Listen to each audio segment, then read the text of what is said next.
মা, আজ তোমার অঙ্ক পরীক্ষা, আমার তো খুবই ভয় লাগছে। কি হবে কে জানে। আরে ভালো হবে, ভালো হবে, চিন্তা করিস না, একদম ঠান্ডা মাথায় উত্তর লিখবি, ঠিক আছে?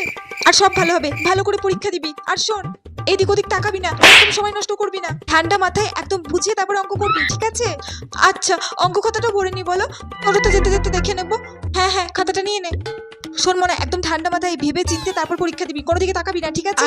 একদম টাইম নষ্ট করবি না। শোন, আর ঘড়িটা পড়েছিস? ও মা, ঘড়িটা পড়তে ভুলে গেছি। দাঁড়াও, আমি ঘড়িটা পরে আসছি। এই তো আমি ঘড়িটা পরে নিয়েছি। ঠিক আছে, সব গুছিয়ে দিয়েছি, আস্তে সুস্তে দেখে শুনে তারপর যাবে, ঠিক আছে? হ্যাঁ, আর ঠাকুরকে একটু প্রণাম করে নে যাওয়ার সময়। হ্যাঁ ঠিক আছে, আমি ঠাকুরকে প্রণাম করে নিচ্ছি। ঠাকুর তুমি দেখো, আমি যেন অঙ্ক পরীক্ষায় সব লিখতে পারি, সব অঙ্কগুলো যেন কমন আসে। ঠাকুরের নাম করে একদম পরীক্ষা দিয়ে নিবি। আর হ্যাঁ, সব প্রশ্ন যেন ঠিকঠাক করে করে আসবি, একটা প্রশ্ন যেন বাদ দিবি না। তোকে অঙ্কের জন্য টিউশন মাস্টারও দেওয়া হয়েছিল। ঠান্ডা মাথায় ভালো করে পরীক্ষা দে, বারবার রিভাইজ করবি 3-4 বার, ঠিক আছে? ঠিক আছে।